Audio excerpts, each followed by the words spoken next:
됐나요? 네, 알겠습니다. 자, 어, 두 주에 나눠서 설교할 텐데요. 그래도 한번 한 본문이기 때문에 38절부터 44절까지 한번 읽어보도록 하겠습니다. 제가 먼저 읽도록 하겠습니다. 예수께서 일어나 회당에서 나가사 시몬의 집에 들어가니 시몬의 장모가 중한 열병을 앓고 있는지라 사람들이 그를 위하여 예수께 구하니 예수께서 가까이 서서 열병을 꾸짖으시는데 병이 떠나고 여자가 곧 일어나 그들에게 수종드니라.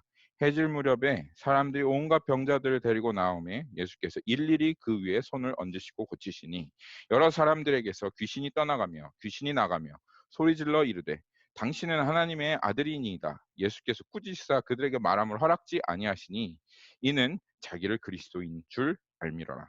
날이 밝음에 예수께서 나오사 한적한 곳에 가시니 무리가 찾다가 만나서 자기들에게서 떠나시지 못하게 만류하려 하매 예수께서 이르시되 내가 다른 동네에서도 하나님의 나라 복음을 전하여야 하리니 나는 이 일을 위해 보내심을 받았노라 하시고 갈릴리 여러 회당에서 전도하시더라. 아멘. 제가 잠시 기도하겠습니다. 살아계신 하나님, 이 말씀을 통하여 그리스도의 찬란한 영광을 우리에게 비춰주시고 하나님의 권위와 위엄이 우리들 가운데 나타날 수 있게 인도하여 주십시오. 우리들 가운데 역사하는 모든 사단의 세력들이 다 무너지게 하시고 하나님 빛 가운데로 우리가 더욱더 나아와 하나님 주님의 그 위대하심과 주님의 그 놀라우심을 더욱더 찬양할 수 있도록 주님 우리들을 이끌어 주옵소서. 말씀을 전하는 저에게도 축복하여 주시기를 간절히 기도합니다. 감사드리며 살아계신 예수님의 이름으로 기도했습니다. 아멘, 아멘. 할렐루야. 우리가 지난주 말씀을 통해서 예수님의 그 권위를 살펴보았습니다. 그 말씀 가운데 나타난 주님의 그 위엄, 주님의 그 권세, 그리고 그 권능, 그 권능이라고 하는 것이 두 가지죠. 권위와 능력입니다. 그래서 지난주 말씀에 사람들이 놀랐습니다. 어찌미뇨 귀신을 명함에 그 귀신이 명함에 귀신이 떠나가는도다. 그래서 그 권세와 이게 무슨 권세와 이게 권위와 능력이냐 이러면서 사람들이 깜짝 놀랐습니다. 예수님께서 그 권위를 통해서 귀신에게 빛을 비추셨고 그 귀신이 그 빛을 통해서 자신이 그 거짓과 속임수 가운데 가득했던 존재였음에도 불구하고 정말 정직한 반응으로 하나님 앞에 나올 수밖에 없게 하였던 그것이 예수님의 권위였습니다. 그 권위가 지금도 이 땅 가운데 우리에게 비추고 있고 우리는 그 권위를 맛보았기 때문에 지금 이 자리에 앉아 있는 것입니다. 저는 기도하기를 우리 안에 더욱더 하나님께서 풍성하게 우리 안에 그 하나님의 권위를 드러내시기를 원합니다. 그리고 우리가 그 권위 안에 기뻐하고 즐거워하는 그런 자들이 되기 원합니다. 지난주에 나누진 못했지만 사실 하나님의 권위는 선한 권위입니다. 하나님의 권위는 거룩한 권위입니다. 거룩한 권위라는 것은 무슨 뜻이냐면 우리가 이 세상에 경험하고 있는 그 어떠한 권위와는 다른 권위다. 이 세상에 경험하고 있는 그런 어떠한 권위들과는 같지 않은 거룩하다. 구별되어진 그런 권위이고 하나님의 권위는 그 다음에 사랑의 권위입니다. 무슨 뜻이냐 하면 우리는 이 세상에 권위를 경험하고 살아갔지만 사실은 선한 권위를 경험하기는 어렵습니다. 가장 선한 권위가 되어야 할 부모의 권위조차도 때로는 그 부모가 자신을 위해서 사용할 때가 있습니다. 왜냐하면 부모가 그 존재적으로 악하기 때문에 그 권위를 사용하여 해서 자기가 원하는 것을 이루고자 자식들에게 그 권위를 강요하는 때가 있죠. 그리고 부모조차도 자식을 사랑하는 그 부모조차도 그 권위를 잘못된 곳에 사용할 때가 있는데 그러면 부모가 아닌 이 세상 사람들, 악하기 그지없는 이 세상 사람들이 그 권위를 받았을 때 어떻게 사용하겠습니까? 그래서 우리는 대부분 이 세상의 권위자들 보면 그 권위자들에게 좋지 않은 감정들을 가지고 있어요. 그리고 그 사람들이 그렇게 하기 때문에 그렇죠. 권위를 가진 사람들이 그 권위를 선하게 사용하지 않아요. 그 권위를 거머쥐는 순간, 그 자리에 올라가는 순간, 자기가 어떠한 그 특권을 가지는 순간, 그 특권을 가지는 순간부터 아주 자기의 유익과 만족을 위해서 사용합니다. 심지어는 이 민주주의라고 하는, 그래서 우리 민주주의의 그 근원이 뭡니까? 민주주의라고 하는 것은 모든 권력과 모든 권위와 모든 것이 사람들에게 있다는 뜻입니다. 사람들에게. 그리고 사람들이 그것을 양도하는 것이죠. 정치인에게 양도하는 것입니다. 투표라고 하는 제도를 통해서 정치인들에게 그 권력을 양도하고 권위를 양도해서 그 양도받은 권위를 가지고 사람들을 이롭게 통치하라고 그렇게 양도한 것이 민주주의의 권위입니다. 그런데 그 민주주의의 권위 아래에서 이 정신은 완전히 무너져 버립니다. 그 권위를 가지고 있고 권력을 가지고 있는 이 사람들이 자기의 배를 불리고 자기가 주어진 이 권위와 권력이 어디에서부터 나온지 알지 못하고 사람들을 이용해서 그렇게 사람들에게 자신의 모든 것을 자기가 원하는 대로 행하는 것이 우리가 지금 보고 있는 이 세상의 현실입니다. 그러면서 우리는 이 권위를 가지고 있는 사람들에게 이 마음속에 이미 그 안 좋은 생각들을 품고 있어요. 왜냐하면 그 사람들은 다 이용하니까. 그래서 우리 안에 이런 선입견이 있는 겁니다. 저 사람도 그 권위를 이용할 거야. 권위를 가지고 있는 사람. 그리고 이 이 자들을 반역하고, 그러니까 반항하고, 권위에 대해 반항하고, 그리고 그것에 대해서 이렇게 저항하는 것을 이 세상은 아름답게 그립니다. 여러분 그 영화들 보면 대부분 그래요. 뭐 어벤져스 같은 그런 영화들 한번 보셨습니까? 거기에 보면 godlike 피겨가 나옵니다. 굉장히 권위 있고 능력 있고 막 그리고 말할 때도 제가 영화를 봤는데 보니까 말할 때도 뭐 내가 뭐 구원하러 왔다 뭐 이런 식으로 막 얘기를 해요. 그리고 나서 어벤져들이 막 저항을 합니다. 그래서 싸웁니다.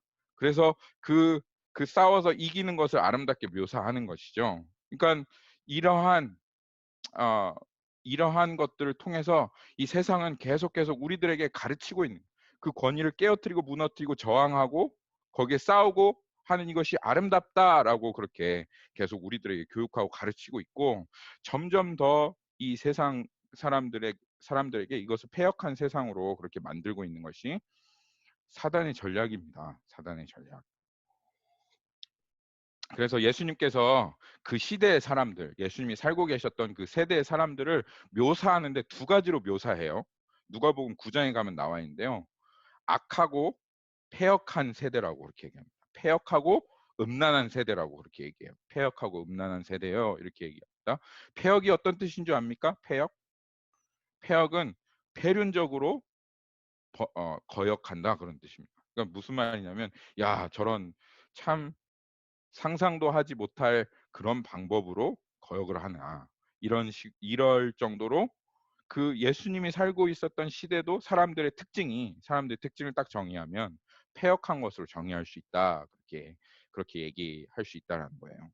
근데 2000년이 지난 지금 이 시대는 어떻습니까? 더 폐역합니다. 포스트 모더니즘과 이 모든 영화를 통해서 드러나고 있는 이 뉴 에이지 무브먼트 이 모든 것들이 사람들 안에 이미 가득하고 모든 그 권위에 대해서 저항하고 그것에 반역하고 그것을 무너뜨리고 깨어뜨리고 해체하는 이것이 선하고 아름다운 것으로 그려져 있는 지금 세상이 바로 이 세상이에요. 우리가 살아가고 있어요. 에베소서 2장 2절이 말하고 있는 것처럼 우리가 이 세상의 풍조를 따르고 공중의 권세 잡은 자들을 따랐으니 라고 그렇게 되어 있습니다. 우리도 그 가운데 살았어요.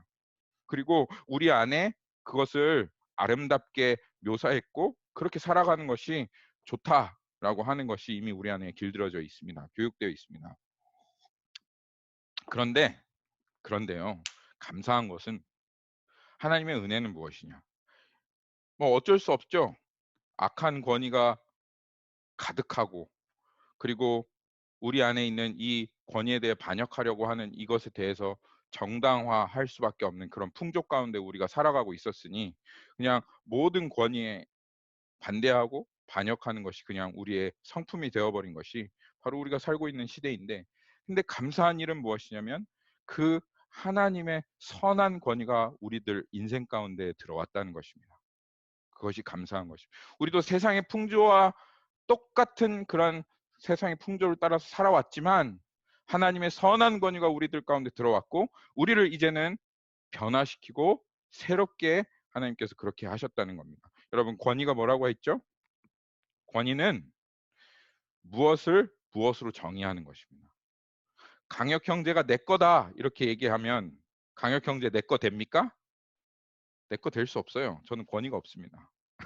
그런데 하나님께서 강혁 형제 넌 내 거야 라고 얘기하면 강혁이는 강혁이야. 그러면 강혁이 형제가 강혁 형제가 되는. 그것이 하나님의 권위입니다. 빛이 있으라 하면 빛이 있어요. 그게 하나님의 권위예요. 그리고 하나님께서 빛과 어둠을 나눠서 어둠을 어둠이라고 하시면, 그러면 어떠한 사람도 어둠을 다르게 부를 수가 없습니다. 명희자매님이 아무리 어둠을, 야 우리 어둠을 하쿠나 마타타라고 부르자. 오늘 하쿠나 마타타가 오네? 이제 자야 되겠다. 이렇게 해도 그 명희자매님 생각일 뿐이지, 하나님께서 어둠을 어둠이라고 정의해 놓으시면 어둠은 어둠이에요. 누구도 그것을 바꿀 수 없습니다. 그 권위, 이것이 하나님의 권위입니다. 창세기에 나타났었던 무엇을 무엇으로 정의하고, 그리고 하나님께서 이것이 법이다라고 말씀하시면 이것은 법입니다. 이건 이런 거야 라고 하시면 그 법이 우리의 양심으로 새겨져 버리는 그 권위를 하나님께서 가지고 계십니다. 그런데 그 하나님께서 그 권위를 이 세상 모든 사람들과 같이 악하게 사용하지 아니하시고, 그 하나님의 이 권위를 가장 사랑의 방법으로, 정말 희생과 은혜의 방법으로 사용하셨는데, 그것이 이 복음 가운데 나타난 하나님의 권위입니다. 이 복음을 통해서 하나님께서 예수님을 어떻게 정하셨습니까? 예수님을 죄로 정하셨습니다. 그것이 하나님의 권위로 이루어진 것입니다. 하나님께서 예수님에게 너가 모든 죄를 짊어지었다고 말씀하신 순간, 예수님은 정말 모든 죄를 짊어진 분이 되셨습니다. 그것이 하나님의 권위로 이루어진 것입니다. 빛이 있으라 말씀하셨던 것과 그 말씀하셨던 동일한 그 하나님의 권위가 이제 예수 그리스도는 이 인류이다, 예수 그리스도는 너와 나다 라고 그렇게 말씀하시는 순간, 예수 그리스도는 여러분과 제가 되었습니다. 그리고 하나님께서 이제 내가 영원한 법을 세우노라 라고 말씀하시며 이 복음을 선포하셨을 때, 이제는 그 예수 그리스도를 믿는 모든 사람들, 그 전에는 그 법이 없었어요. 여러분은 죄를 범하면 그 죄의 대가를 반드시 받아야 했습니다. 그것이 법이었습니다.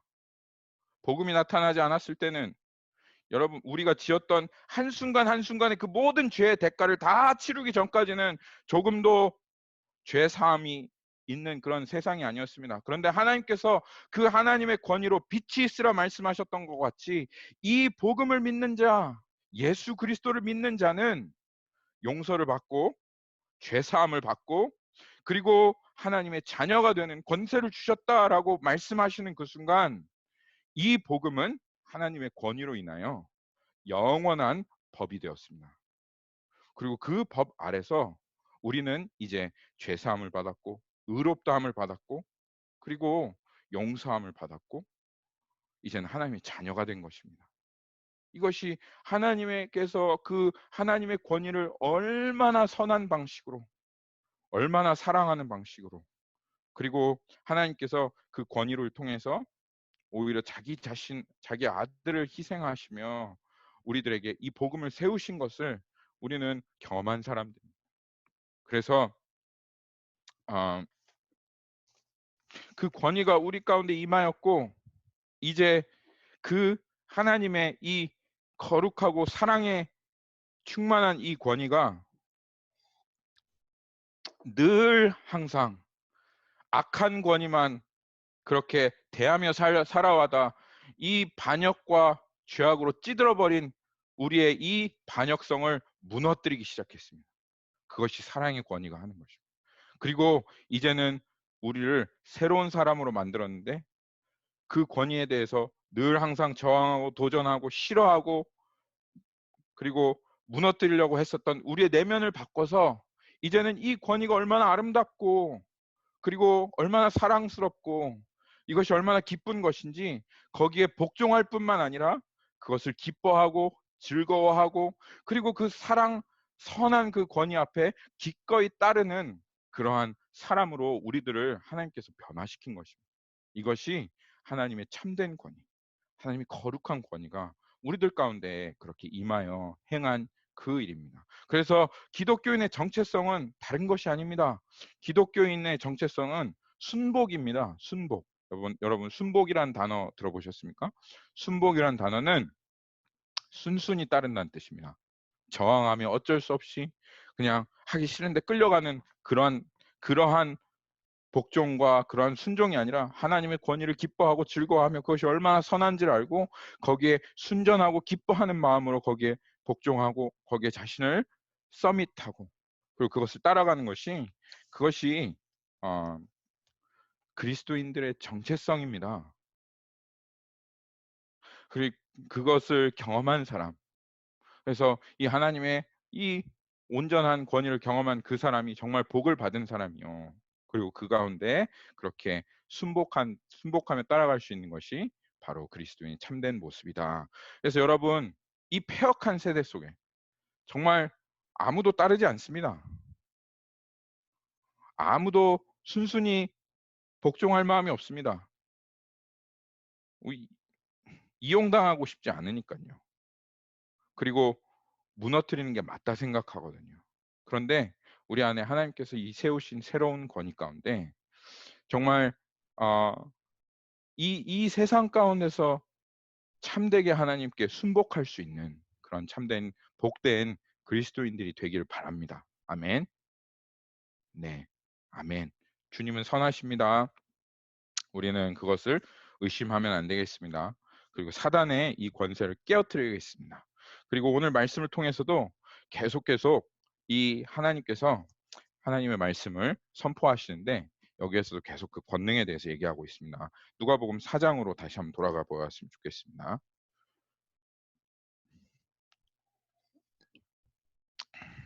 누가복음 4장은 참 사장을 보면 볼수록 놀랍다는 생각이 듭니다. 오늘 38절 말씀에 보면 이렇게 하나님께서 말씀하시는데요. 예수께서 일어나 회당에 나가사 시몬의 집에 들어가시니 시몬의 장모가 중한 열병을 앓고 있는지라 이렇게 얘기하고 있습니다. 예수님께서 지금 회당에서 일어나셨어요. 지난주에 우리 회당에서 예수님께서 귀신 들린 사람을 쫓은 것을 보았죠.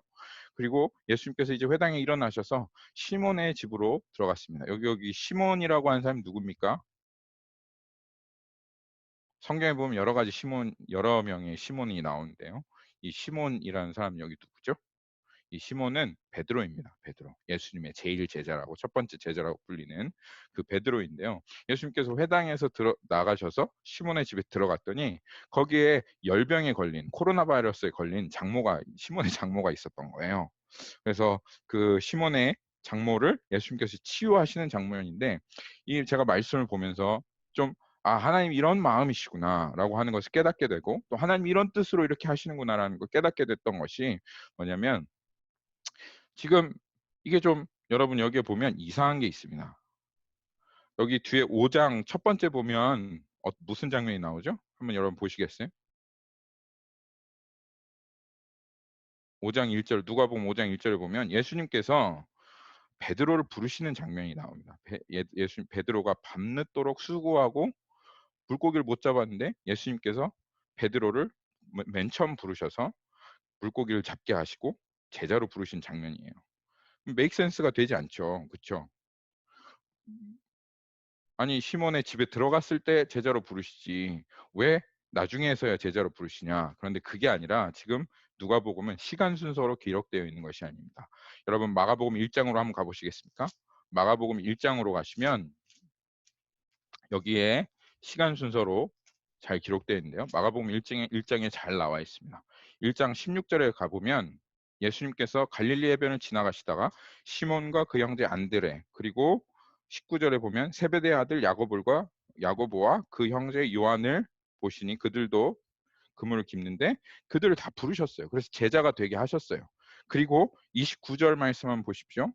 회당에서 나와 곧 야고보와 요한과 함께 시몬과 안드레의 집으로 들어가 있어요. 그러니까는 예수님께서 회당에서 나와서 지금 시몬의 집으로 들어간 것은 그냥 예수님 혼자서 들어가신 게 아니라 이미 제자들을 부르셨고 그 부르신 제자들 시몬과 안드레와 베드로와 요한과 야고보와 시몬과 안드레를 데리고 그리고 그 집에 들어가셔서 30절 말씀 보니까 장모의 열병을 고쳤다. 이게 시간 순서입니다. 그런데 누가는 그렇게 기록하지 않았어요. 오히려 장모의 열병을 고치신 이 장면을 먼저 기록한 겁니다. 왜 그렇게 하였을까요? 여러분 한번 생각해 보셨어요? 왜 누가는 그렇게 기록하였습니까? 근데 이렇게 기록한 이유가 있습니다. 보시면 아시겠지만 지금 예수님께서 이 누가복음 4장을 보면 마귀와의 싸움에서 이기시고 유혹을 물리치시고 그리고 나사렛 회당에 들어가셔서 이사야서 61장 말씀을 통해서 자신이 메시아임을 선포합니다. 그리고 그 이사야서 61장에 나와 있는 은혜의 해가 이 땅 가운데 선포되었고 예수님이 이 땅에 귀신을 쫓아내시고 갇힌 자를 구원하시고 눈먼자와 같은 병자들을 고치시는 그 권세를 가지고 이 땅 가운데 오셨다라고 하는 것을 지금 하나님께서 이 사람들, 이 복음서를 읽는 사람들에게 보여주시는 것입니다. 그리고 바로 그 다음에 귀신을 쫓아내시는 예수님의 역사를 사역을 기록하시고 나서 그리고 이번에는 질병 가운데 하나님이 어떤 권위가 있는지 예수님의 사역을 통해서 이것을 보여주시고 계신 겁니다. 그러니까 누가가 복음서를 어떨 때 보면 그냥 마구잡이로 이렇게 예수님께서 행하신 일들을 막 나열한 것 같지만 누가는 굉장히 세밀하면서도 시스테매틱하게 지금 이 세 본문을 통해서 예수님이 얼마나 위대한 권위를 가지고 계시고 그 사단과 질병과 그리고 이 모든 것에 권위가 있으신 권능이 있으신 예수님이시라는 것을 아주 세밀하게 그렇게 사람들에게 지금 보여주고 있는 것입니다. 물론 이것이 그냥 누가가 한 것이 아니라 하나님께서 누가의 마음 가운데 감동하셔서 지금 사람들에게 정말 그 예수님을 처음으로 듣고 보는 그 사람들에게 예수님이 정말 위대하신 예수님이시며 정말 그 권능의 메시아이신 것을 사람들에게 드러내려고 하는 것입니다. 그것이 지금 이 세 본문이 하나로 연결되어 있고 지금 주님께서 우리에게 거듭 이 세 본문을 통해서 말씀하시고자 하시는 것입니다. 여러분 이것을 우리가 보아야 되겠습니다. 그런데 여러분 우리가 여기에서 한 가지 짚고 넘어가야 될 것은 우리가 정말 그렇게 믿습니까? 예수님 이 세상 모든 것에 권위가 있으신 예수님이십니까? 사람의 생사여탈권이라고 하죠. 사람을 살리고 죽이고 그리고 살아가게 하고 또 멸망하게 하는 그것을 또 빼앗는 그런 권위를 가지고 계신 예수님이라는 것, 그 능력을 가지고 계신 예수님이라는 것을 우리는 알고 있습니까? 귀신은 알았습니다. 귀신은 떨었어요.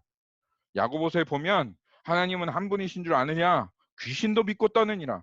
귀신이 자기의 운명이 하나님의 말씀 하나에 달려있다는 것을 알았어요. 하나님께서 이제는 마지막 날이다. 그래서 이 마지막 날이 끝났다라고 말하면 귀신도 어쩔 수 없이 자신이 지옥으로 떨어져야 된다는 사실을 그들은 알고 하나님 앞에 두려워하고 있었습니다. 그것을 우리에게 보여주는 것입니다. 그것을 우리가 믿고 있습니까? 예수님의 이 권위를. 그것을 주님께서 우리가 반복적으로 우리에게 말씀하십니다. 우리의 인생은 우리가 이끌어가는 것 같죠. 우리가 결정해서 직장을 갖고 우리가 결정해서 이렇게 살아가고 아이도 갖고 하는 것 같죠? 아니요. 모두 다 예수님의 권위 아래 있습니다. 예수님이 열어주시지 않으면 열리지 않고 예수님이 닫아주시면 영원히 닫히는 것이 우리의 인생입니다. 주님의 손안에 모든 것이 달려 있습니다. 그것이 이 예수님 모든 것의 통치자이고 모든 것의 권세가 가지고 있다고 하는 것을 하나님께서 이 말씀을 통해서 보여주시는 것입니다. 오늘 주님께서 그것을 다시 한번 우리들에게 보여주시기 원합니다. 이 누가복음을 통해서. 그리고 그것을 어떻게 보여주시냐면 사람들이 가장 두려워하는 여러분 죽음 다음으로 가장 두려워하는 것이 무엇입니까? 암이죠. 질병입니다. 왜냐하면 질병 걸리면 끝이거든요. 사람들은 질병을 가장 두려워합니다. 안 걸려본 사람은 몰라요. 근데요, 나이를 먹어서 질병에 한번 걸리고 고생하잖아요. 그러면 몸에 좋다는 거 왜 이렇게 찾아 먹나? 그렇게 생각하는 사람들이 있잖아요. 그거 안 아파봐서 몰라요. 안 아파봐서 그런 거예요. 근데 한번 아파보고 그 질병의 고통을 당해보면요. 그러면 이제 건강이 우상이 됩니다. 그래서 그 건강 하면서 건강을 위해서 살아가는 게 인간이에요. 왜냐하면 그만큼 끔찍하고 아프거든요. 뭐 여기 간호사 분 두 분 우리 성도님 중에 계시니까 아실 겁니다. 한국 사람들은 얼마나 더합니까? 우리 한국 사람은 정말 더합니다. 이 질병에 대한 이 두려움을 단적으로 표현하는 게 요새 코로나 바이러스 아닙니까? 사실 얼마나 이 사람들이 이 질병에 대해서 걱정하고 두려워합니까? 완전히 패닉 상태예요. 어떤 사람은 정말 살균제를 자기의 몸에 주입해가지고 응급실에 실려가는 사람도 있다고 합니다. 코로나 바이러스 걸려가지고. 뉴스를 보셨는지 모르겠지만 그 트럼프 대통령이 살균제를 주사하는 거 어떠냐고 했더니 진짜로 트럼프 대통령 말을 믿어가지고 살균제를 몸에 주사해가지고 얼마나 패닉이 되고 얼마나 걱정이 됐으면 그렇게 하겠습니까? 사람들 여러분 여기 다 계신 분들 중에 나 암 걸린 거 아닌가 하는 생각을 다 한 번씩 해보셨죠? 안 해보신 분 계십니까? 저도 해봤습니다. 저도 나 암 걸린 거 아닌가 생각해봤는데 정말 무섭더라고요. 네. 다 해보셨는 줄 믿습니다. 네.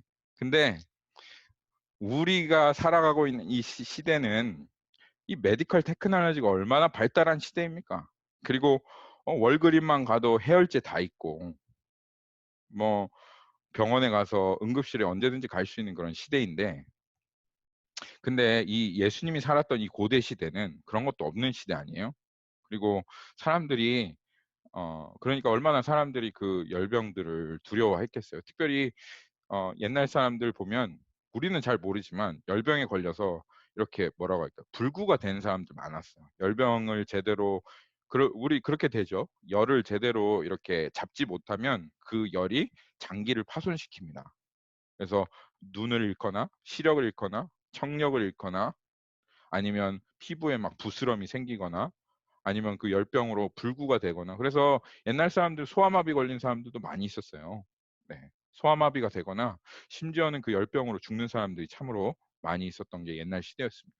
그러니까는 옛날 사람들은 지금하고는 비교가 될 수 없겠죠. 옛날 사람들이 얼마나 그 열병을 두려워했겠습니까? 그런데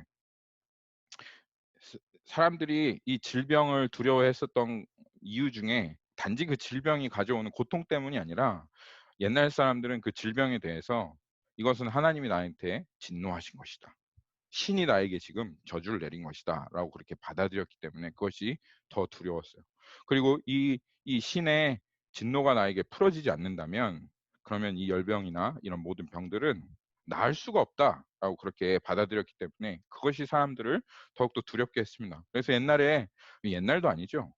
조금만 저희 때도 그랬던 것 같아요. 저 어렸을 때도 이렇게 병이 걸리거나 역병이 돌면, 전염병이 돌면 구슬했어요. 구슬했죠. 구슬하고 제사를 지내고. 그래서 하나님의 진노를 달랜다, 뭐 그렇게 사람들이 그 질병에 대해서 그렇게 했는데, 지금 사람들은 그걸 보면서 참 미개하다 그렇게 얘기하죠. 무지했다. 질병과 이런 것들은 바이러스가 일으키는데, 바이러스나 박테리아가 일으키는데 왜 그것을 이렇게 어?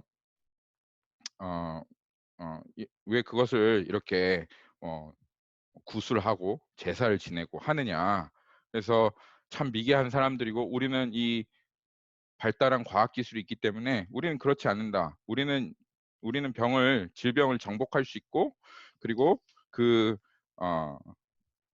그 질병을 우리는 이겨낼 수 있다. 우리는 원인을 다 안다. 그렇게 이 세상을 그렇게 얘기하고 있습니다. 그런데 여러분, 한 가지 생각해 보고 싶은 것은, 그렇게 자신할 수 있습니까, 우리가? 현대 과학이 정말 질병의 원인을 다 압니까? 간호사, 우리 명희자매님, 연자매님 계시지만 병원 가면 의사가 그 원인을 잘 알려줍니까? 저는 의사가 그 원인 제대로 몰라요, 의사도. 그래서 병의 원인이 대부분 다 스트레스예요. 그래서 어, 한마디로 말하면 모른다는 뜻입니다. 스트레스가 원인이라는 것은 사실 병의 원인이 밝혀진 게 없어요. 왜 박테리아가 존재합니까? 조금 더 깊이 들어가면 왜 이 땅에 바이러스라고 하는 게 존재합니까? 왜 박테리아라고 하는 게 존재합니까? 몰라요. 코로나 바이러스 한번 생각해 볼까요?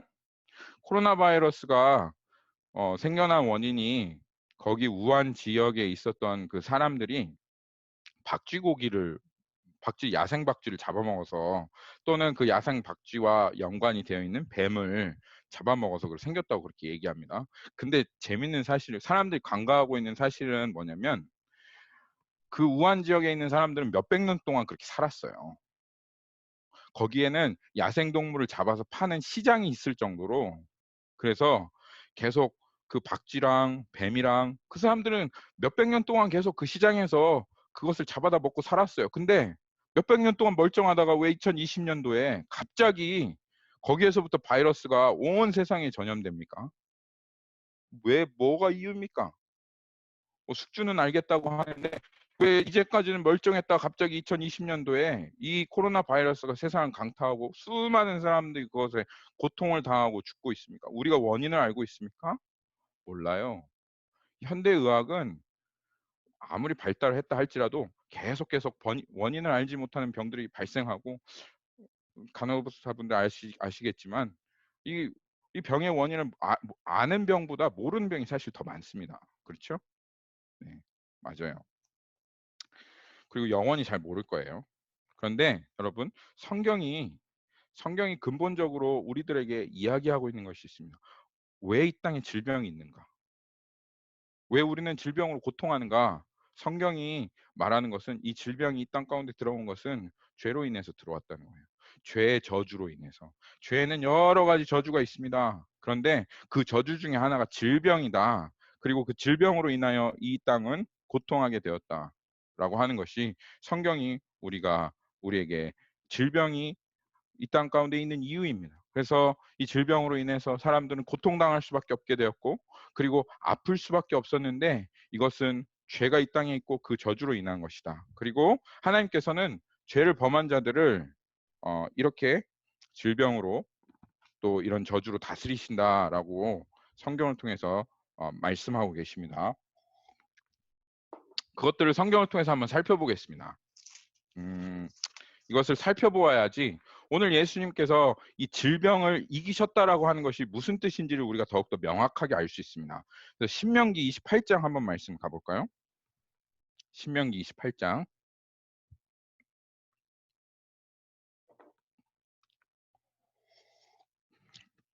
이 신명기 28장에 가면 15절에 보면 하나님께서 이 이스라엘 백성들 곧 있으면 이 그 하나님께서 약속하신 땅에 들어갈 이스라엘 백성들에게 하나님께서 그들에게 경고하시고 또 그들에게 축복하시는 말씀을 기록해 놓았는데, 이 15절부터가 하나님께서 그들에게 경고하시는 말씀입니다. 그런데 여기에서 그 경고 가운데 이야기가 있죠. 15절 말씀 한번 보겠습니다. 내가 만일 그 땅에 들어가서 내가 만일 내 하나님 여호와의 말씀을 순종하지 아니하여 내가 오늘날 내게 명하는 그 모든 명령과 규례를 지키지 아니하면 이 모든 저주가 내게 임하며 내게 이를 것이니, 내가 성읍에서도 저주를 받으며 들에서도 저주를 받을 것이고 내 저주와 내 광주리와 떡반죽 그릇이 저주를 받을 것이요 내 몸의 소생과 내 토지의 소산과 내 소와 양의 새끼가 저주를 받을 것이며 내가 들어와도 저주를 받고 나가도 저주를 받으리라. 이렇게 지금 하나님께서 말씀하셨죠. 여러분, 저주라고 하는 게 무엇입니까? 영어로는 curse라고 하는데 요새는 curse word라고 하는데요. 사실 이 저주의 정확한 뜻은 뭐냐면 늘 항상 같이 따라다니는 거예요. 늘 항상 같이 따라다니면서 될 일도 안 되게 하고 불행하게 하고 슬프게 하고 일을 망쳐놓고, 그래서 결국은 우리를 망쳐놓고 우울하게 하는, 그런데 그것을 끊어버릴 수 없는, 늘 항상 따라다니는 그것을 저주라고 합니다. 그래서 하나님께서 여기에서 표현하시죠. 그 저주를 분명하게 표현하십니다. 뭐냐면 네가 죄를 범하거든 저주가 너를 따라다닐 것이다. 네 떡반죽 그릇에도 저주가 있을 것이고 네 양들에게도 저주가 있을 것이고 어디를 가도 저주가 있을 것이다. 그것이 이 저주의 정의입니다. 그런데 그 저주 중에 하나가 무엇이냐면 20절에 보면 내가 악을 행하여 하나님을 잊음으로 내 손으로 하는 모든 일에 여호와께서 저주와 혼란과 책망을 내리사 망하여 속히 파멸하게 하실 것이며, 그런데 21절에 여호와께서 내 몸에 연병이 들게 하사 내가 들어가 차지할 땅에서 마침내 너를 멸하실 것이며 여호와께서 폐병과 열병과 염증과 학질과 한재와 풍재와 썩은 재앙으로 너를 치시니 이 재앙들이 너를 따라서 너를 진멸하게 할 것이라. 이거는 뭐 뮤추얼한 것입니다. 하나님께서 죄가 항상 저주를 불러옵니다. 죄의 그 저주 중에 하나가 그리고 그 질병이다 그렇게 얘기하시고, 또는 하나님께서 죄를 범한 자들에게 저주를 내리시기도 하시죠. 그런데 그 질병으로 너희가 멸망하게 할 것이다. 그래서 주님께서 여기에서 죄와 저주와 질병의 관계를 분명하게 그렇게 하고 계십니다. 그래서 실제로 이 일이 일어나기도 했어요. 역대하 한번 볼까요? 역대하 보시면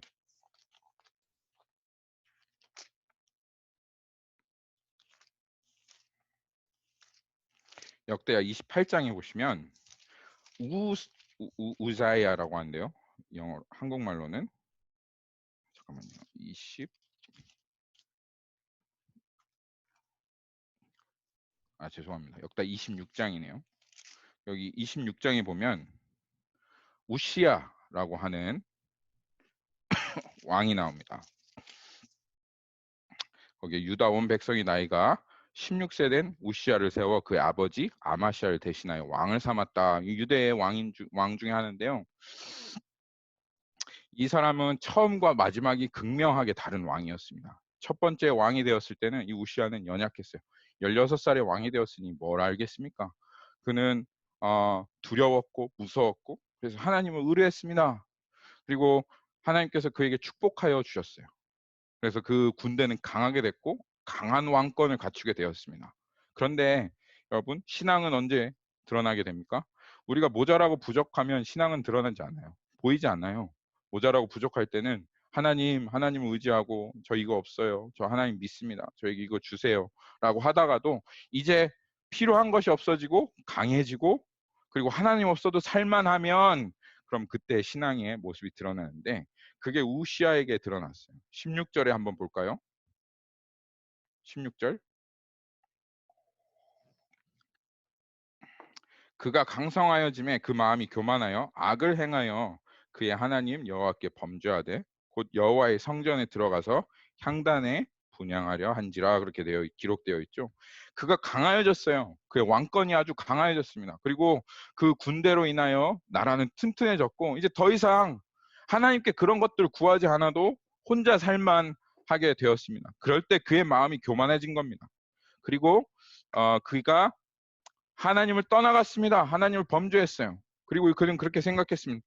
내가 왕이고 이 나라의 최고인데 내가 뭐든지 못할 것이 없지, 이러면서 뭐 제사장만 분향하라는 법이 있나? 내가 왕이지만 나는 모든 것을 다 할 수 있어. 내가 최고야.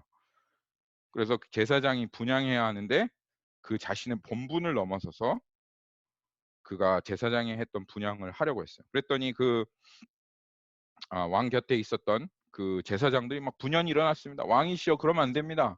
하나님께서는 왕은 이 나라를 다스리라고 하셨고 제사장들은 하나님 앞에 제사를 드리라고 하셨고 우리는 그것을 넘어가면 안 됩니다. 아무리 당신이 왕이지만 그것은 넘어갈 수 없습니다. 그렇게 제사장들이 가로막았더니 우시아가 20절에 보면 19절에 보면 화를 냈다. 우시아가 손으로 향로를 잡고 분향하려 하다가 화를 내니, 그가 제사장이니까 화를 낼 때 여호와의 전 향단 곁 제사장들 앞에서 바로 하나님께서 그를 치셨습니다. 그래서 그의 이마에 나병이 생긴지라 대제사장 아사랴와 모든 제사장이 왕의 이마에 나병이 생겼음을 보고 성전에서 급히 쫓아내고 여호와께서 치심으로 왕도 속히 나가니라. 그래서 우시아는 나병 환자가 되었고 21절, 우시아 왕이 죽는 날까지 나병 환자가 되었고 나병 환자가 되매 여호와의 전에서 끊겨졌습니다. 별궁에 살았으므로 그의 아들 요담이 왕궁을 관리하며 백성을 다스렸습니다. 치료받지 못했어요.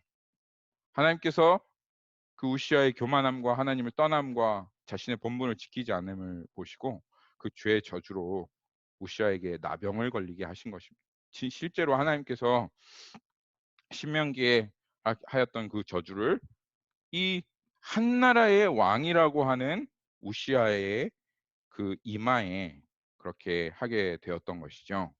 그러니까 죄와 저주가 이 죄의 저주와 이 질병이 어떻게 이 땅 가운데 일어나는지를 하나님께서 이 성경을 통해서 말씀하고 계십니다.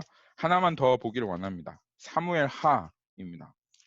이 사무엘 하를 보면 다윗의 마지막 때의 기록이 나옵니다. 이 하나님의 마음에 합한 이 다윗이 하나님 앞에 범죄하였습니다. 하나님께서 인구 조사를 하지 말라고 하셨는데 다윗이 인구 조사를 하였죠.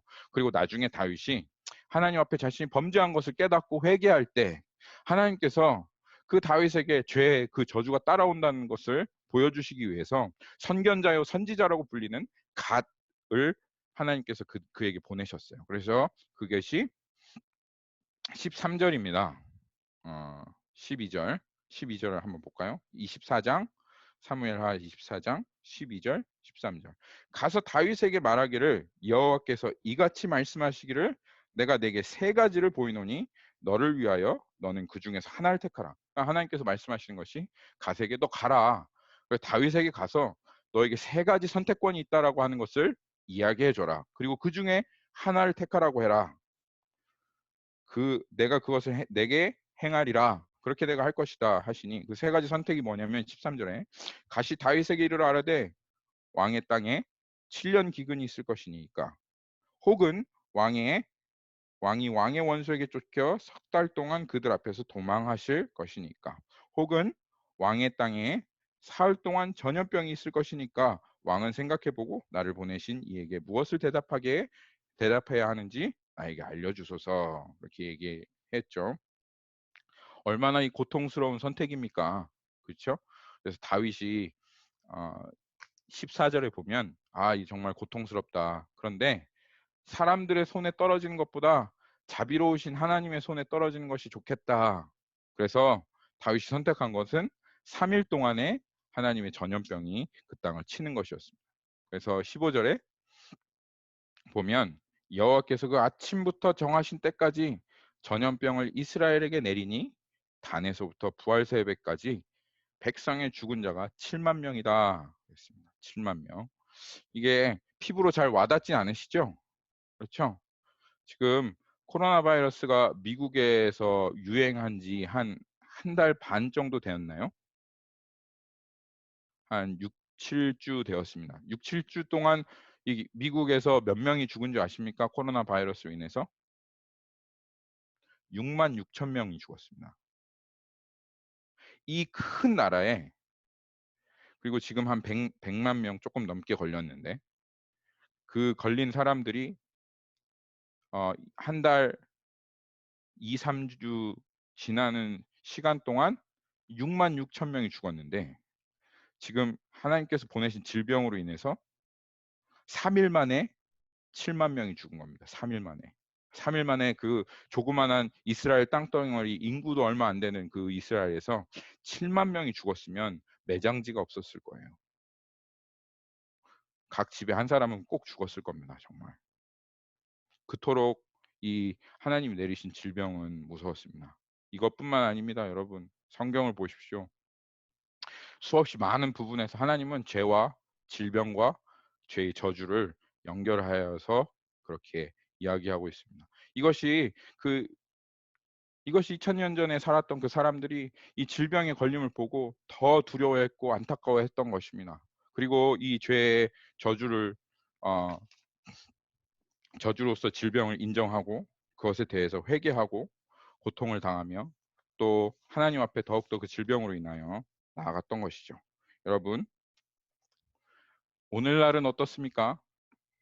2000년 전하고 뭔가 다른 점이 있습니까? 우리가 죄를 해결했습니까? 인류는 여전히 하나님을 떠나 있습니다. 그리고 앞으로도 계속 하나님을 떠나 있을 것입니다.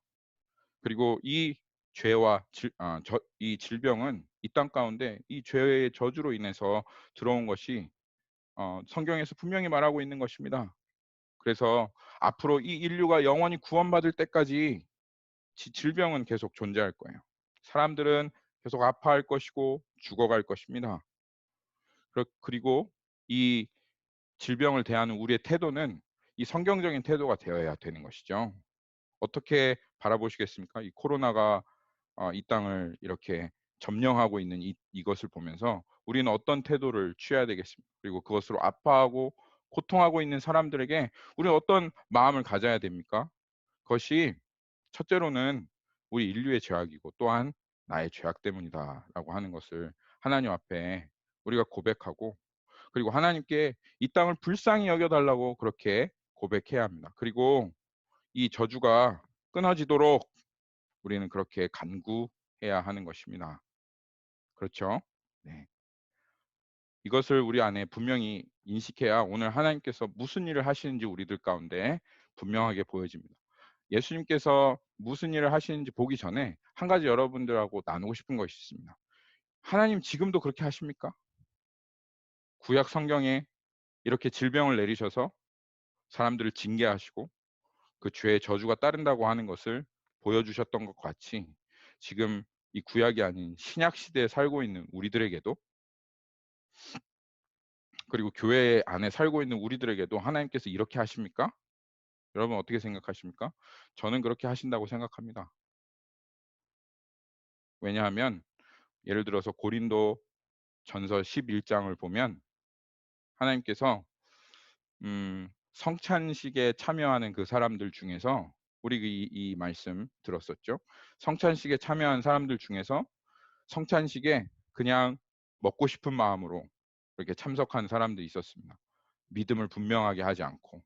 그럴 때 하나님께서 그들에게 병을 내리셨고 아프게 하셨고, 그리고 심지어는 그것으로 인해서 너희들 중에 자는 자들, 죽은 사람도 있다. 그렇게 하나님께서 고린도 전서 11장에 말씀하셨죠.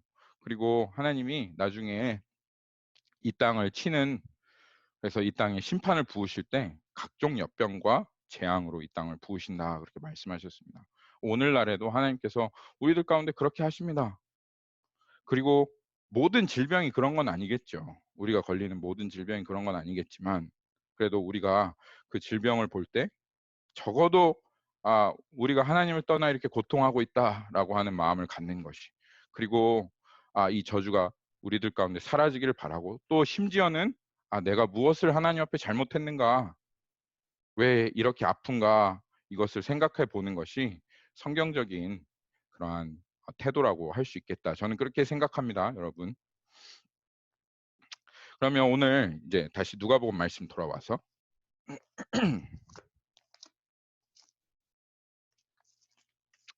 오늘 누가복음을 보면 하나님께서 우리에게 선포하시는 복음은 예수님께서 죄의 저주로서 이 땅 가운데 그 생겨난 질병을 치료하실 뿐만 아니라 그것을 완전히 정복하실 수 있는 권세가 있으신 하나님이신 것을 우리에게 보여주시는 것입니다.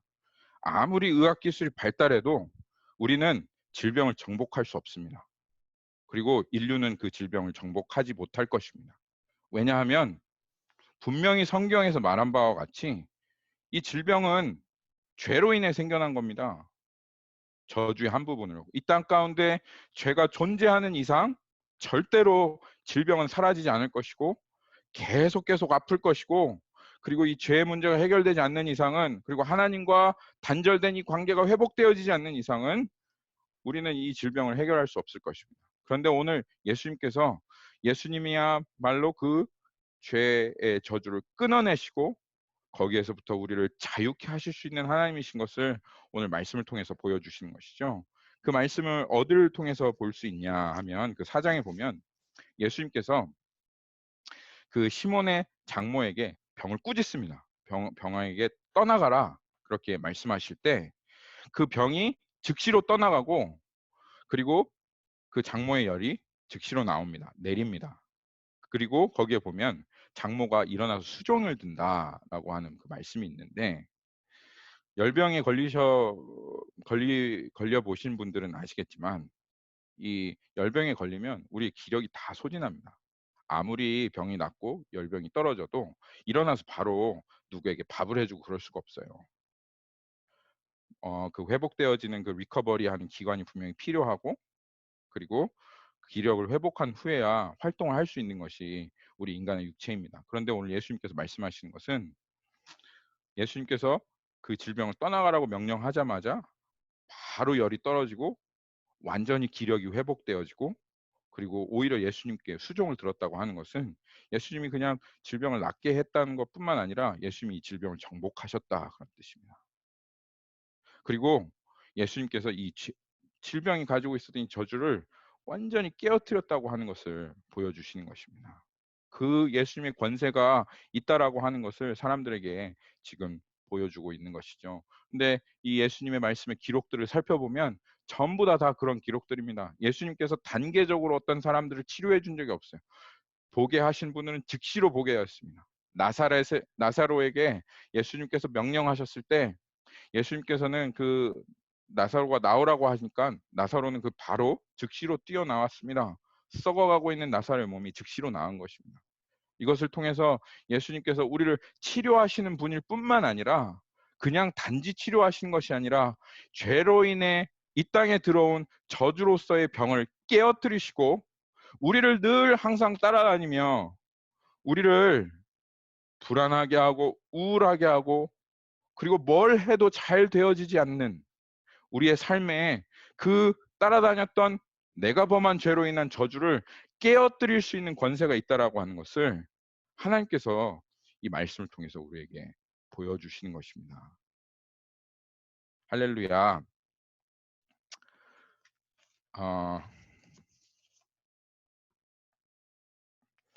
우리가 이것을 믿습니까? 이 땅은 참 저주가 가득하죠. 잘 되는 것 같다가도 모든 것을 망치는 시대입니다.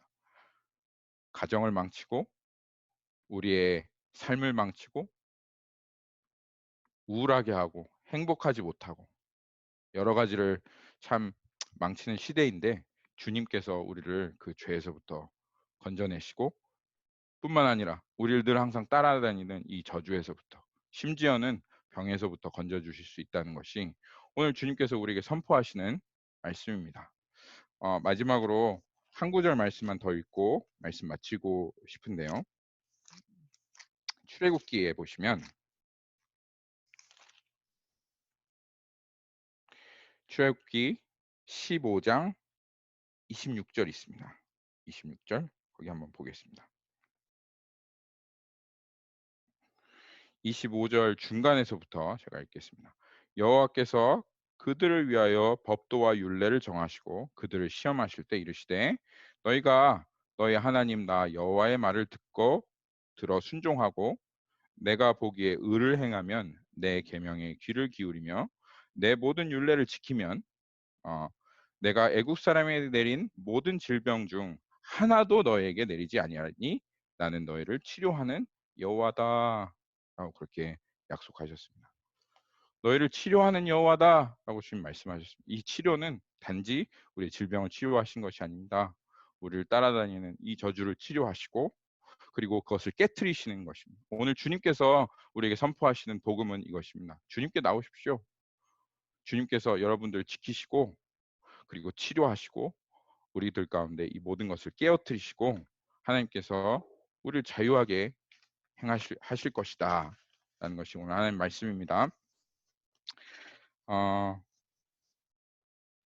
코로나 바이러스가 정말 이 땅 가운데 돌고 있죠. 그것으로 인해 우리 마음이 더 두려워질 수 있습니다. 우리가 이 질병 앞에 어떤 태도를 취해야 되겠습니까? 이것을 볼 때 우리가 정말 하나님으로부터 떨어져서 이렇게 저주를 받았구나. 그렇지만 예수님께서 우리를 회복하시는구나. 주님 앞에 나와 예수님의 회복을 구하고 영원히 이 저주를 깨어뜨리실 그날을 기대하며 살아가신 여러분 되시기를 예수님의 이름으로 축복합니다. 같이 기도하도록 하겠습니다.